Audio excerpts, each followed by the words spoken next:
In April 1966, Juan Trippe, the founder of Pan American World Airways, signed an order for 25 Boeing 747s, an aircraft that did not yet exist.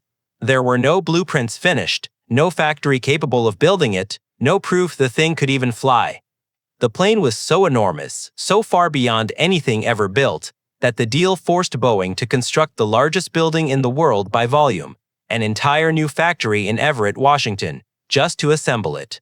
Inside Boeing, the executives understood exactly what they were doing. One of them later recalled the moment the decision came down, the whole room looking to the chief executive, Bill Allen, to see if he would, in his own words, bet the company on it. He did.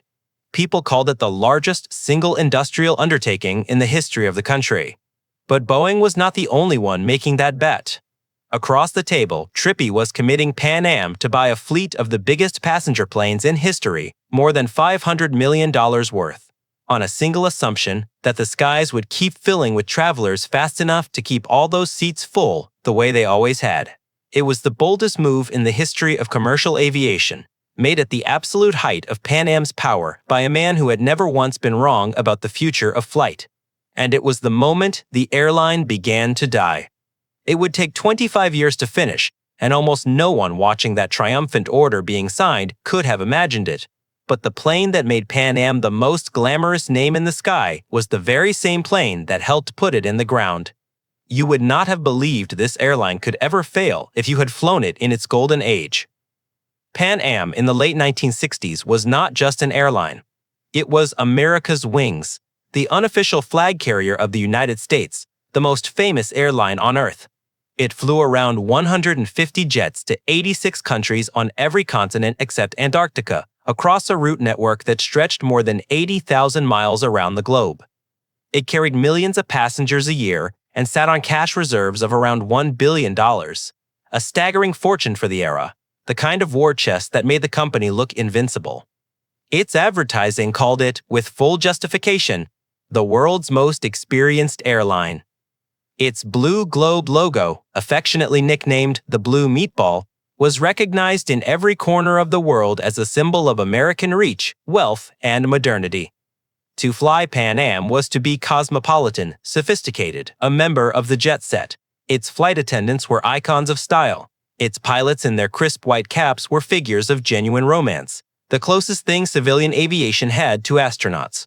Its flagship terminal at New York's Kennedy Airport, the Worldport, with its great flying saucer roof, was a cathedral built for the act of travel itself. When a movie wanted to signal the glamorous future, it put characters aboard a Pan Am flight.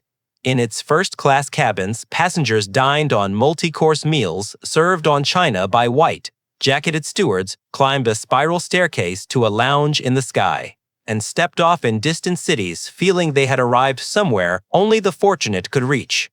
The airline was so woven into American identity that it felt less like a company than a national institution, as permanent as the flag it unofficially carried. Pan Am did not just sell flights, it sold the romance of the air itself. To understand how an airline this dominant could vanish completely, you have to understand what Pan Am was and why its single greatest triumph was also the seed of its destruction. To find out, we have to go back to the beginning, Key West, Florida. 1927. Pan American Airways began as almost nothing, a tiny operation flying mail on the short hop between Key West, Florida and Havana, Cuba in 1927. Its very first flight carried sacks of mail across 90 miles of water. But the young man who soon took control of it had a vision wildly out of proportion to its humble size. Juan Terry Trippe was a Yale-educated former naval aviator, the son of a New York banking family, a man with deep connections on Wall Street and an outsized appetite for risk. Where everyone else saw a modest Caribbean mail run, Trippe saw the seed of something that did not yet exist anywhere in the world, a single airline that could carry ordinary people across every ocean and connect the entire planet. He merged a handful of small, struggling aviation ventures into Pan American Airways, leaned on his financial backers, and set out almost immediately to build a global empire of the air. He also made a bargain that would shape the company's entire destiny for better and eventually for worse. In exchange for being granted exclusive rights to fly America's international routes, becoming the nation's chosen instrument abroad, Pan Am accepted that it would be barred from flying domestic routes within the United States. It was a deal that made Pan Am the undisputed king of the world's skies, while quietly leaving it with no roots in its own home soil. For half a century, that trade looked like the greatest deal in aviation. In the end, it would prove to be the fault line along which the whole company broke.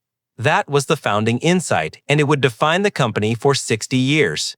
Tripp believed long before it was reasonable to believe that air travel should not be a privilege reserved for the wealthy, but a service for the masses, and that the way to get there was to keep building bigger, faster, longer-range aircraft that drove down the cost of every seat. As early as 1943, he announced an audacious goal to fly 150 passengers from New York to London for a one-way fare of $100.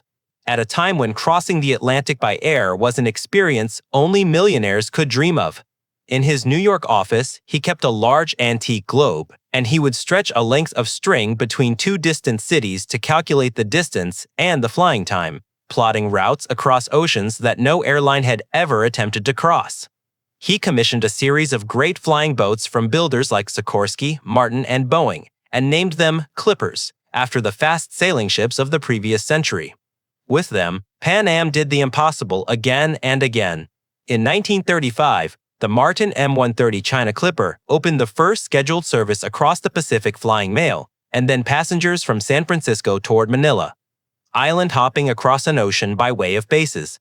Pan Am had to build itself on remote specks of land like Midway and Wake. And on June 28, 1939, the Boeing 314 Dixie Clipper made the first scheduled transatlantic passenger flight in history, carrying paying passengers from New York toward Europe. A round-trip ticket cost the equivalent of more than $15,000 in today's money, and seats were booked years in advance, but the symbolism was what mattered. An ocean that had taken days to cross by steamship had been compressed into a single day's flight. Pan Am had not joined the airline industry. It had, in large part, invented it. Pan Am was not following the airline industry. It was inventing it. And it kept inventing. After the Second World War, Tripp pushed the entire industry into the jet age. In October 1958, Pan Am introduced the Boeing 707, the first American jetliner in commercial service, flying from New York to Paris in under 9 hours, a journey that had seemed like science fiction a single generation earlier.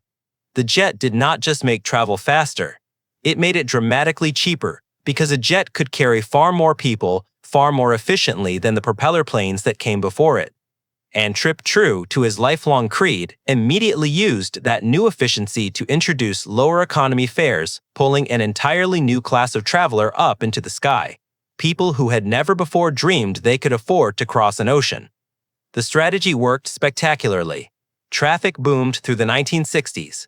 Revenues climbed, profits soared, and the cost of every seat mile kept falling, exactly as Tripp had always promised it would.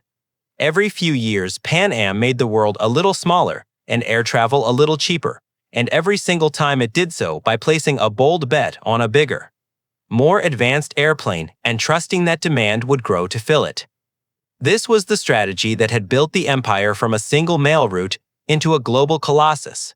It had worked, without fail, for 40 years. And that very pattern of unbroken success is precisely what set the trap that would spring on the company a decade later. This is the part that most people miss. Pan Am's entire business, its whole way of seeing the world, was built on a single daring instinct: when in doubt, go bigger. Buy the largest, most advanced aircraft that can be built, fill it with passengers drawn in by ever lower fares, and ride the seemingly endless growth of global demand. For 4 decades, demand had always, reliably, grown to fill the planes. The bet had never once failed. So when Juan Trippe looked out at the future in the mid-1960s, he did exactly what he had always done, only on a scale that no one in history had ever attempted. He did not want a slightly larger jet. He wanted to double everything at once. He leaned on Boeing to build a plane more than twice the size of the 707, a machine that could carry close to 500 passengers across an ocean. And he ordered 25 of them before a single example existed anywhere but on a drawing board. The order was worth over $500 million, an almost unimaginable sum for the time, and it was placed on pure faith in the pattern that had never let him down. What made the gamble so dangerous was something hidden inside Pan Am's very success. Because the company had always been protected from domestic competition and handed the world's routes, it had never been forced to learn the hard discipline of fighting for passengers, controlling costs, or surviving a real price war. Its instinct was always to grow, to build, to go bigger, because in a protected and expanding market, bigger always won.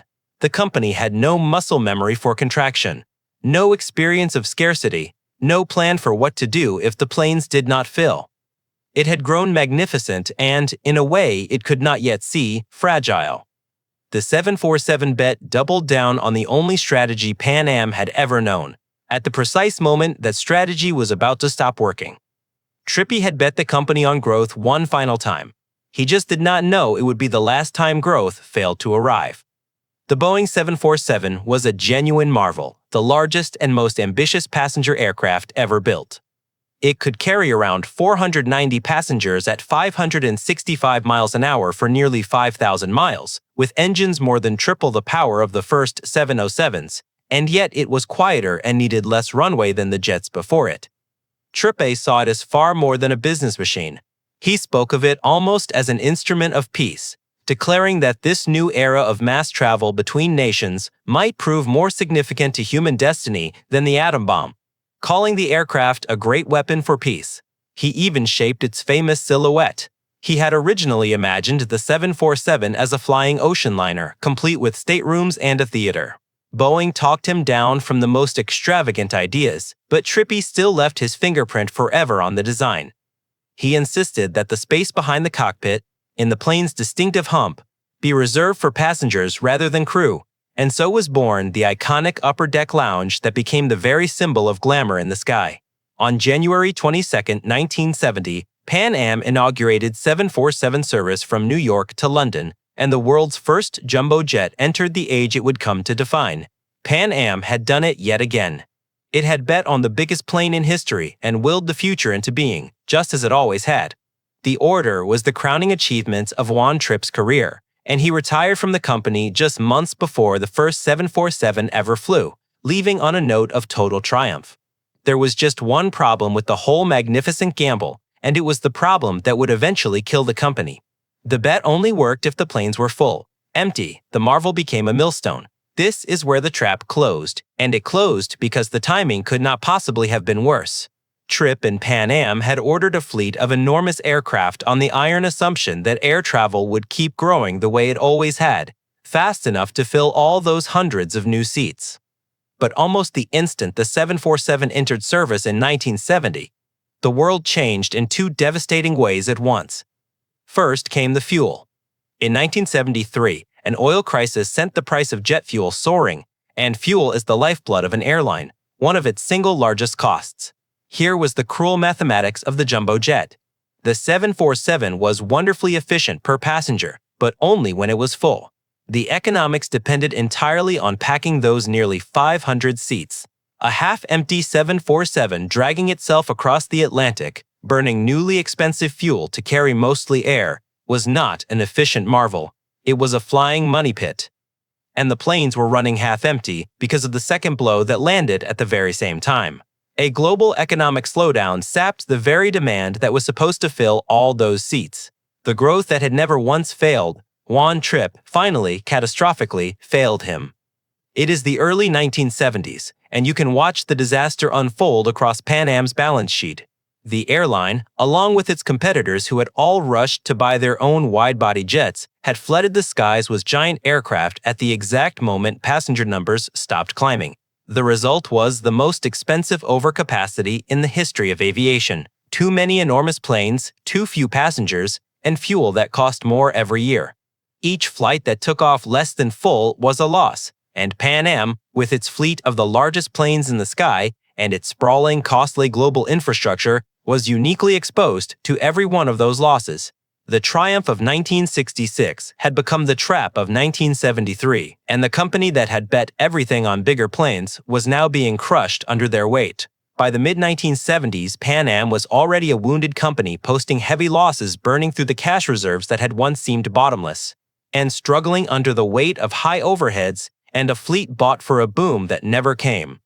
It was vulnerable in a way it had never been in 40 years, carrying older, thirstier, narrow-body jets alongside the giant new ones and watching its margins thin with every passing quarter. A healthier, leaner company might have weathered the overcapacity and waited for demand to recover. Pan Am, top-heavy and overextended, had no such cushion left. It was into this already weakened company that the next blow landed, and this one struck not at its costs, but at the very right to exist as it always had.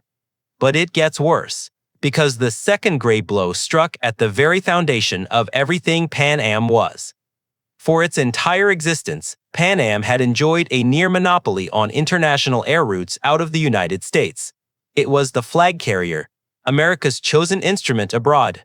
The government had effectively handed Pan Am the world, granting it exclusive rights to the great international routes, while in exchange barring it from flying any domestic routes inside the United States itself. This bargain was the foundation the entire company was built on. Pan Am owned the oceans and the capitals of the world, but it had no domestic network, no web of flights between American cities to gather up passengers and funnel them onto its international departures. For decades, that had not mattered, because no American airline was allowed to challenge it overseas. And then, in 1978, the United States Congress deregulated the airline industry, and the foundation cracked beneath Pan Am's feet. Deregulation was an earthquake, and Pan Am had built its headquarters directly on the fault line. Overnight, the protected world that Pan Am had ruled for half a century was thrown wide open to competition. The freedom went both ways, as one observer put it. The airlines were now free to compete, but they were also free to fail.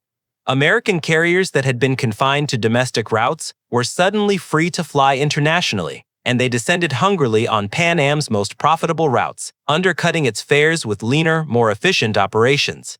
And here was the fatal asymmetry. Those rivals had exactly the thing Pan Am had never been allowed to build: vast domestic networks that fed a constant stream of connecting passengers onto their new international flights.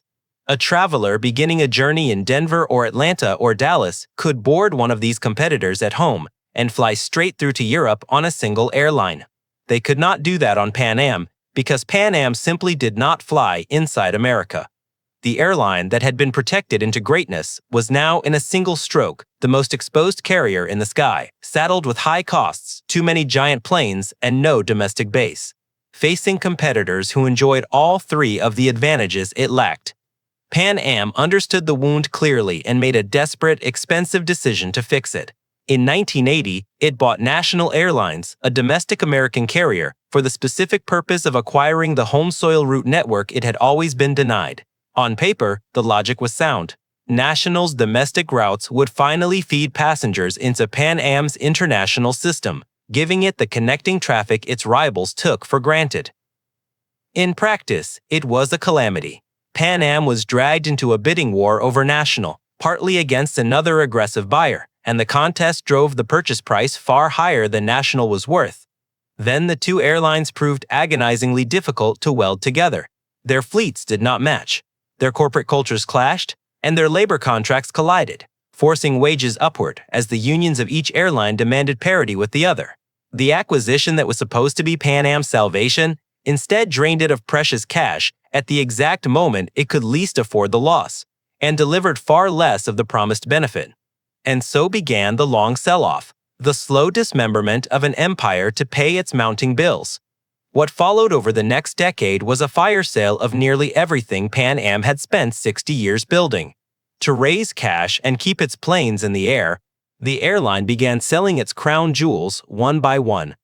It sold the iconic Pan Am building, the skyscraper that loomed over Grand Central Terminal in the heart of Manhattan and carried the company's name across the New York skyline. It sold its lucrative and historic Pacific routes, the very skyways that Juan Trippi's Clippers had pioneered across the ocean decades earlier, handing them to United Airlines. Each sale bought a little more time, and each one gave away a little more of the company's future earning power. Pan Am was, in the most literal sense, consuming itself, trading away the assets that made it valuable in order to survive one more year, and then one more year after that. The $1 billion in cash reserves that had once made it look invincible was long gone. The world's most experienced airline had become the world's most experienced seller of its own pieces, shrinking with every transaction. Each route it sold to survive was a route it could never earn from again, so that every act of survival made the next year harder than the last. It was eating its own future to pay for its present. And then came the blow that broke whatever was left. On December 21, 1988, Pan Am Flight 103, a Boeing 747 named Clipper Mate of the Seas, was destroyed by a terrorist bomb in its forward cargo hold as it flew over Lockerbie, Scotland.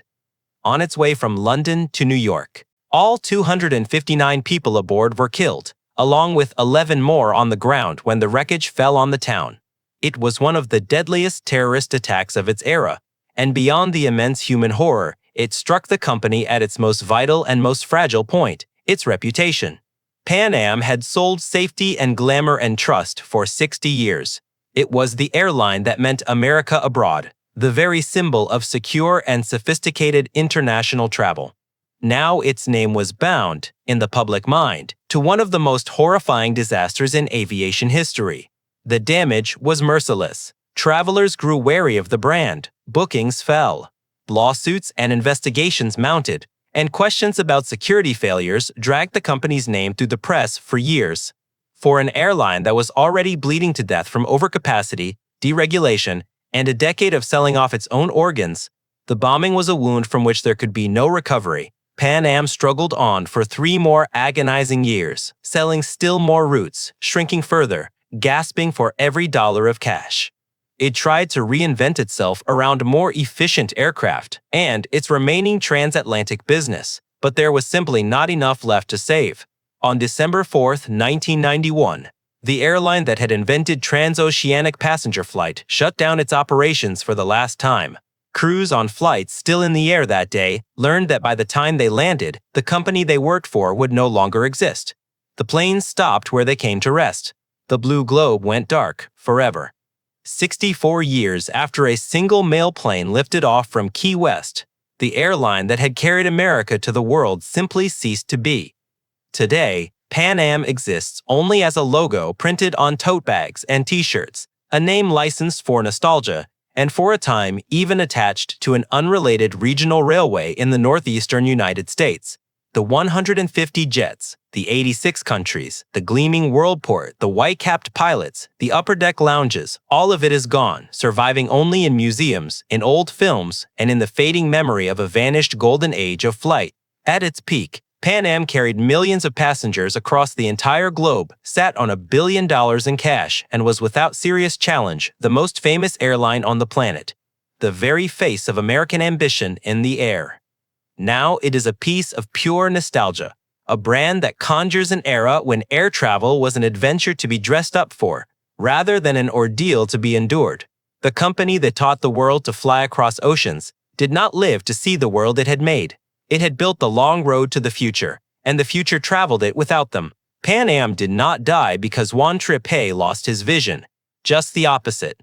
He saw the future of mass air travel more clearly and more completely than anyone alive. And the 747 he willed into existence reshaped the entire world exactly as he had predicted, democratizing flight and shrinking the planet for generations who came after him. The plane was not a failure. It was a triumph, and it flew on, profitably, for half a century, just not for Pan Am. The airline died because the very instinct that had built it, the relentless, never-failing bet on the biggest plane and the assumption of endless growth, finally placed a wager too enormous to survive when the world, for the first time, refused to cooperate. The strategy that wins decisively in a protected, expanding market is the very strategy that destroys you in a deregulated, contracting one. Pan Am bought the future on credit. The boldest and most visionary purchase in the entire history of the air. And then the future arrived late, cost far more than anyone planned, and was suddenly open to everyone who had once been kept out. The airline that believed it owned the sky had forgotten the one thing every empire forgets. The sky had only ever been lent to it. And the bill, signed in April 1966, finally came due.